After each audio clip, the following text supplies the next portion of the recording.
Shalom everybody, ברוכים הבאים to Regah בעברית. Today a very special Regah בעברית from the Kotel. We are in a very special parasha, Parashat Chaje, Sara.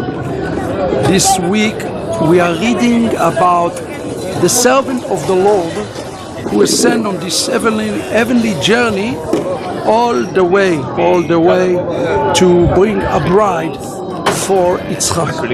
Now I want to talk for a moment about the servant. Although the servant of the Lord does not have a name in the text, you notice that he is called Eved or Avdi, Eved Adonai or Eved Avraham or Avdi, which is a possessive term to present the servant. He introduced to the servant for the first time in the beginning of the parasha in chapter 24. Now it says here the possessive term to represent the servant. The term that is used here in the text is the term avdo. If you take the subject and you add the vav at the end, is a possessive term, meaning that the servant is specifically the servant of Abraham. Now, one of the principles of hermeneutics that is important for us to learn as we learn Hebrew is called Gizra Shava. What is a Gizra Shava? Is a connection of two words that are coming together to or that represent either the same concept or the same word in two different passages that make up a concept. For example, here the text speak about the Eved, and when we look at the understanding of the text on the literal, which is called the pshat, or the remez, which is the clue, linguistic clue, or the midrash or drash, this homiletic, or even the sod, which is the secret, we have to look at these the Hebrew words in that context, okay? And here this called the Eved of he called the Eved of Adonai and Eved of Abraham, and the Midrash explains to us that the Eved is connected to another Eved, which is interesting. Who is the Eved? Who is the one who's called Eved? This is important shiur today. The one who is called the Eved is Israel. Israel called the Eved.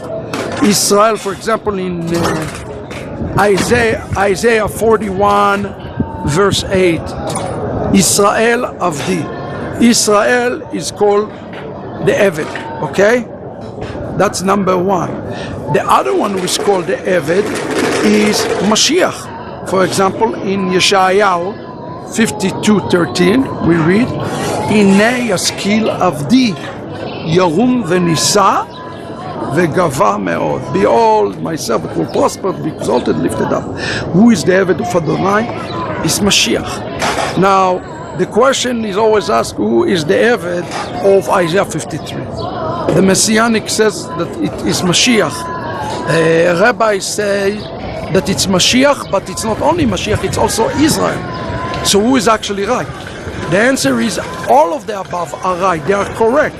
It is both Mashiach and it is also represent Israel. The Eved Adonai is represented actually by both, and this is important for us to understand it. So when we read about the life of the servant, we are really about the life of Mashiach, and the Midrash connected the Eved Eliezer to the Eved who is Mashiach. They are both, Israel and Mashiach are both. So how should we understand Geula?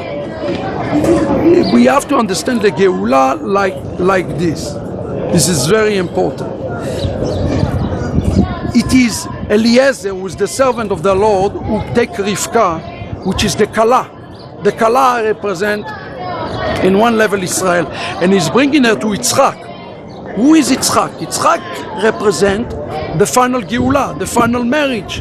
Mashiach ben David representing a marriage to Israel. Okay, this is the way you should understand Yitzchak. Yitzchak is Dargat. It's called in Hebrew Dargat Mashiach. It's called Dargat Mashiach in Hebrew. Okay, Mashiach ben David. So who is Eliezer? Eliezer is the servant of the Lord, which is Mashiach ben Yosef. So how should we understand the connection between Mashiach ben Yosef and Mashiach ben David. How should we then understand the relationship between Jews and Christians? There is a connection.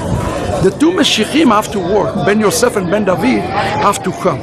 Today, the Gentiles are representing Ben Yosef, and the Jews representing Ben David. The two have to consult together, okay?